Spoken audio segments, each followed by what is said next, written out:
Greetings, heathens and heretics. And for me, this is the second time in a fucking Sunday doing this.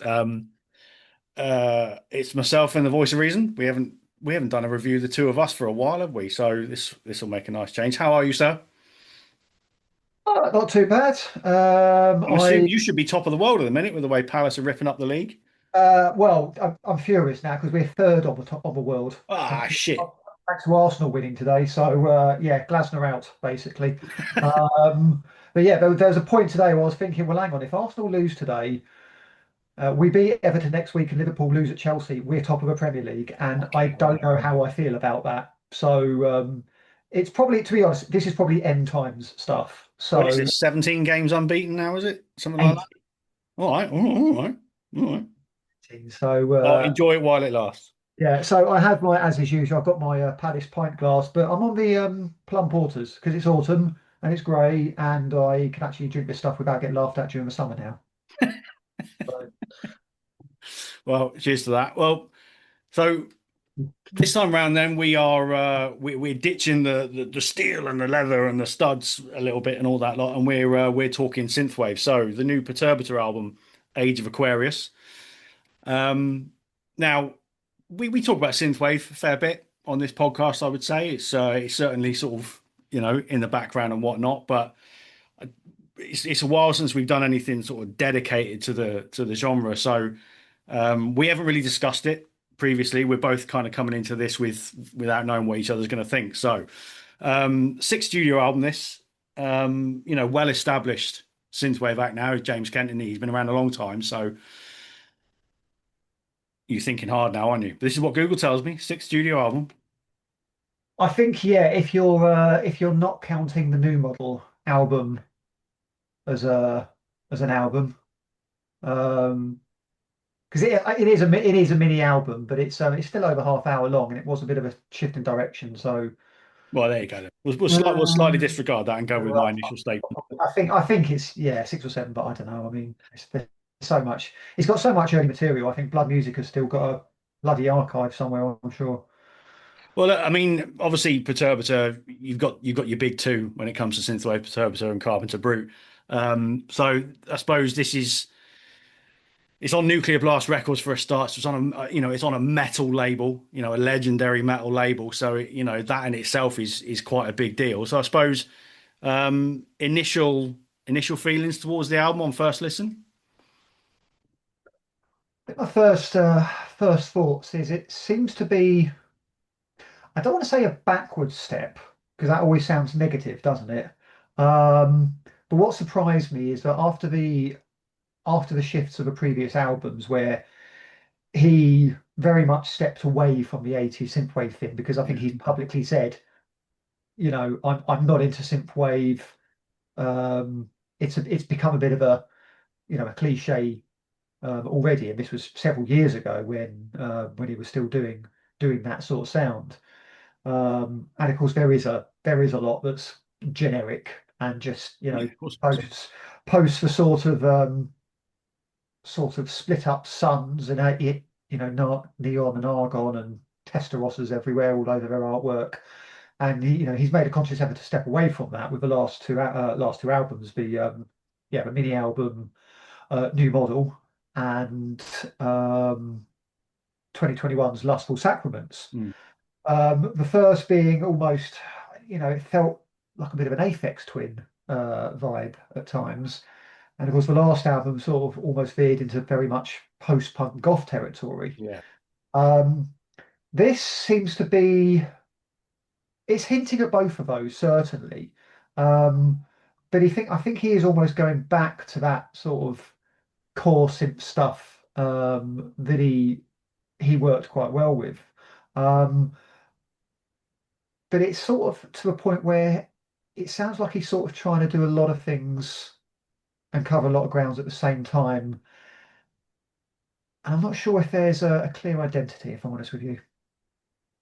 Right. Okay. So, I mean, I've got some similar thoughts. I mean, I'm not as familiar with Perturbator as yourself. I mean, when it comes to those big two, I've always lent more towards Carpenter Brute, but I do like what he does, and what I get from this album is it's quite a it's very much a mood album, if you know what I mean. It's there's not really anything sort of particularly bombastic on it or anything like that.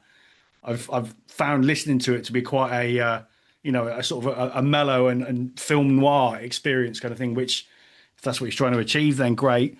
But that in itself made it a bit harder to penetrate. Yeah, You know? that's the thing is I think I've had to adjust my ear with this, and I probably will in the long term. Um, it is a vibes album, Mm, certainly compared to what's come before. Don't get me wrong, he's done this kind of stuff before plenty of times, but it was as part of a broader dynamic yeah, where there was a lot more hooks, a lot more melodies, a few surprises here and there, and there was a lot more to grab you. yeah, I think there's a lot more accessibility this time round. Like you say, I think it does very much feel like a film score. yeah, Um, yeah. There's tracks on it that could be out of an 80s sci-fi movie, which again comes with the territory. I get that. yeah, But the opening track, Apocalypse Now, which features Ulver as well. So, that's a great name to be working with.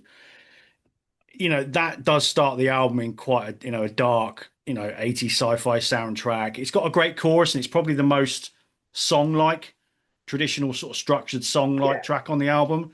yeah, And I think that's kind of what threw me off because that was quite immediate. But then after that, it becomes a little bit harder to sort of get your head around. yeah.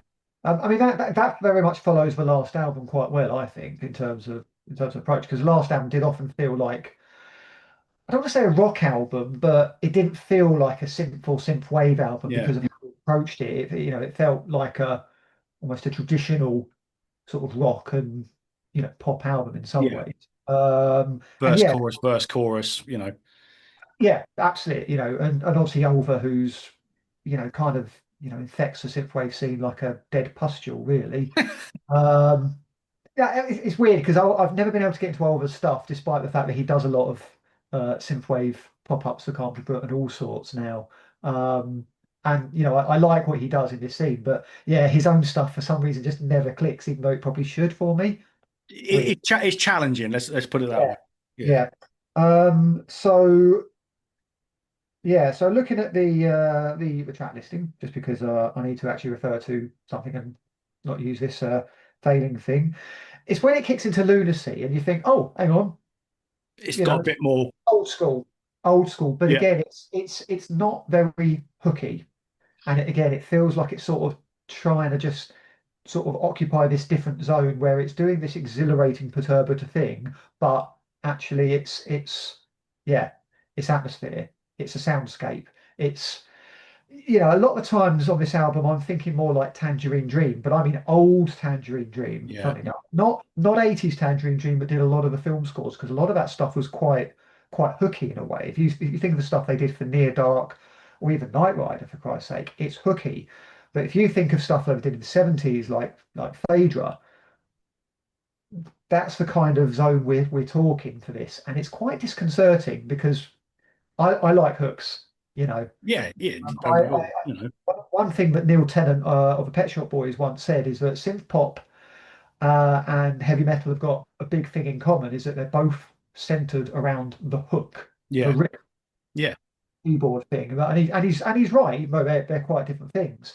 And yeah, what stood out for me for Perturbative in the past is there was lots of those, and that's quite subdued this time. And when something like Lunacy, has that full throttle but doesn't quite have the hooks there. It's quite jarring at the same time.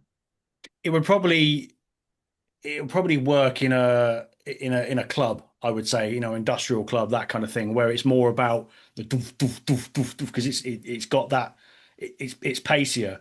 You can fucking strobe lighting and all that kind of thing in a club environment.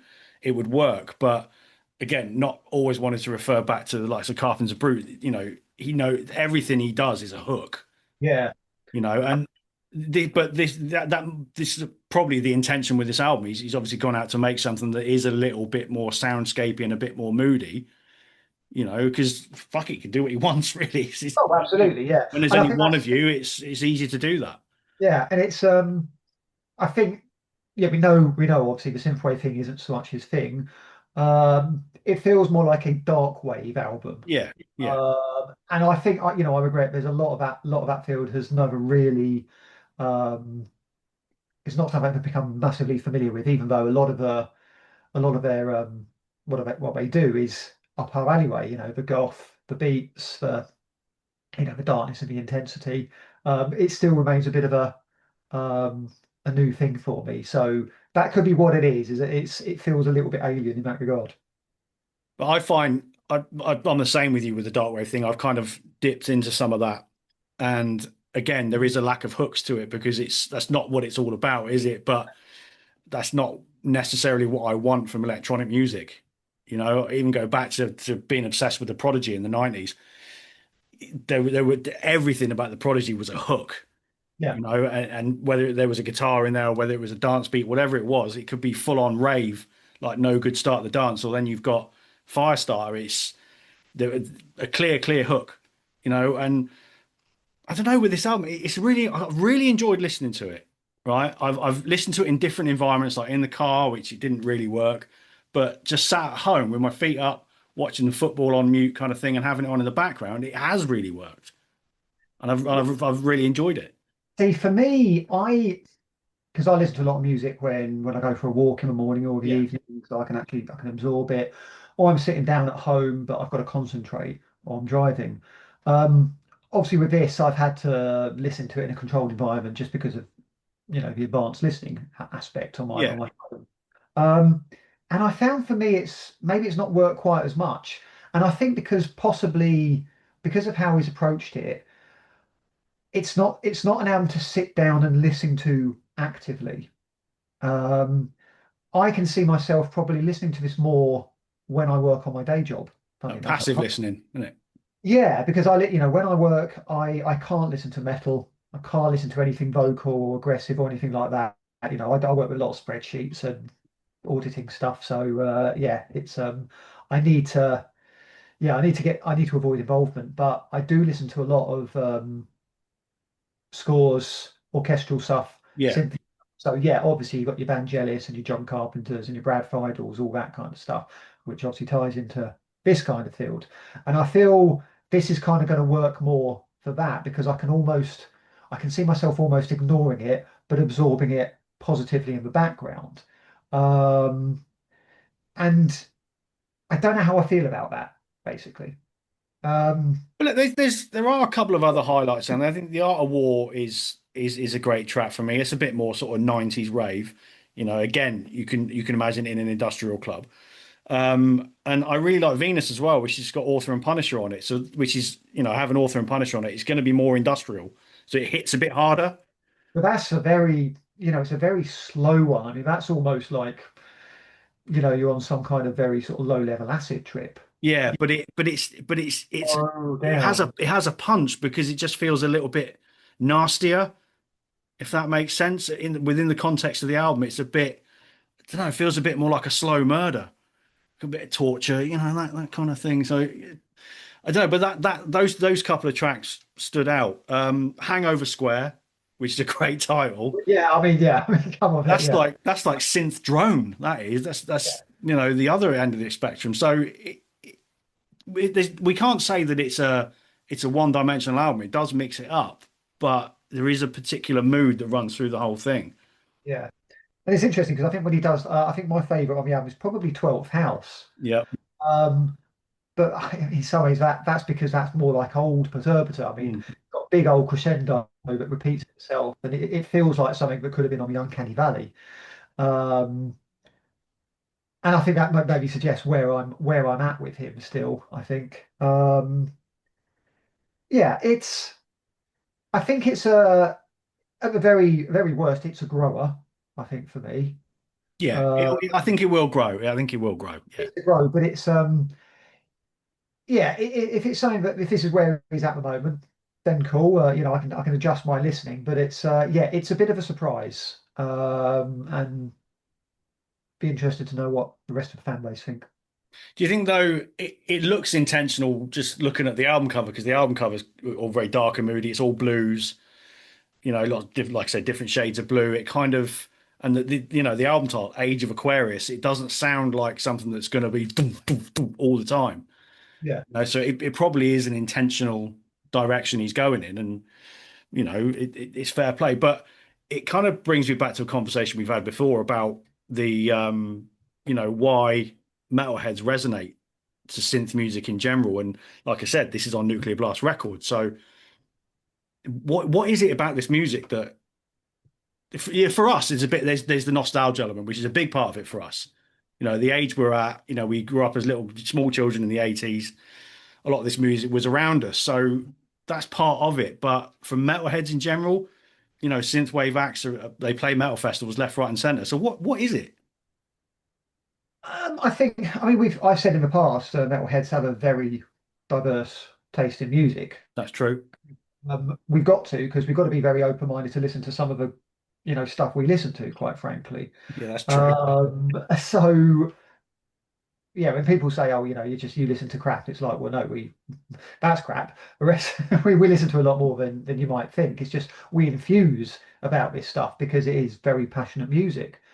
Um, maybe it's a generational thing. Maybe obviously our age, we were 80s kids, Yeah, um, and I think when you take the sort of that synth sound, both from a chart pop sort of perspective, but also from a cinematic perspective. Um, it appeals because we love hooks. yeah, yeah, So lots of hooks in synth, but obviously a lot of stuff. Synth pop isn't quite up our alleyway. For mine, yes, but other people because it's maybe too light or too catchy or whatever. Um, I think it's just more a case of every kind of fan wants a sort of alternative sort of music that they can get into.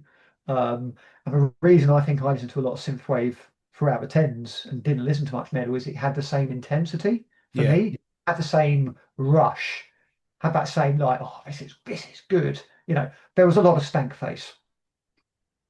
There was a lot of stank face. Of like, yeah, that's decent. And it looks cool. The imagery's yeah, there. yeah, It's a bit, so, even it might be cliche stuff that the Midnight do, even though I like the Midnight.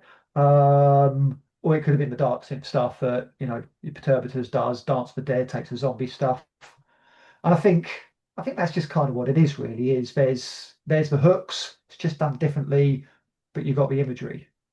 yeah. And I suppose we can't forget that James Kent obviously has a black metal black background before he was doing the synth stuff. That's what Yeah, he was. So he did. And I think it's probably a good sort of aspect to this direction was the Final Light album he did with Cult of Luna. mm, yeah, And also a lot of atmosphere on that, so you can see yeah. him going through.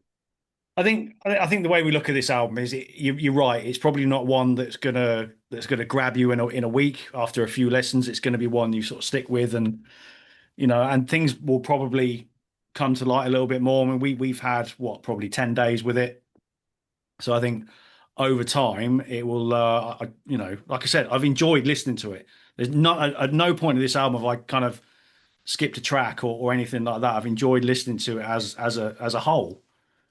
I You know? think this might sound weird, but I think maybe it's sort of come out the wrong sort of time because I can see myself sort of listening to this late at night in the summer when it's hot and sticky and Yeah, I need to just sort of like zone out at 11 o'clock at night because I haven't got the energy for anything else. And it's still slightly sunny over there. It's just got that vibe. And again, that kind of translates to what he's done historically. But yeah, because the mood is different here, it feels like it will suit a particular, I suppose, scenario. yeah. So maybe maybe autumn when I'm sort of trying to start wrapping up a bit warm and have the curtain shut. Maybe Yeah. not. Well, we'll see. Like we'll no doubt be talking about it later in the year when we get, to the end of this year. Chances are we may return to it, but it's yeah, look, next year we'll have a new Carpenter Brute album and naturally we're gonna sort of compare the two, I would imagine. And let's see where that goes. So yeah. But look, for me, it's a good album. It needs a little bit more time, I think. But I think if this is the kind of thing you like, if you just enjoy what he does, you will like this album. So yeah, it was certainly no. no slight on it at all. It's just a bit more challenging than I was expecting, if that makes sense. Yeah. Yeah. Yeah. So there you go. There you go. There you go. That's Metalheads talking about electronic music. The album's out on the 10th on Nuclear Blast Records. You can get it on vinyl, CD, and all that kind of stuff. So from all the usual places. So it looks like quite a nice double vinyl package as well. So, if again, that's 35, 40 quid of your hard-earned cash. So, that's your call. But CDs are cheaper, and there's probably cassettes too for tape wankers. So yeah. So yeah. Well, that's it. Thanks for watching. Thanks for listening. We'll be back again next week, I'm sure, and we'll see you soon. Stay metal. Cheers.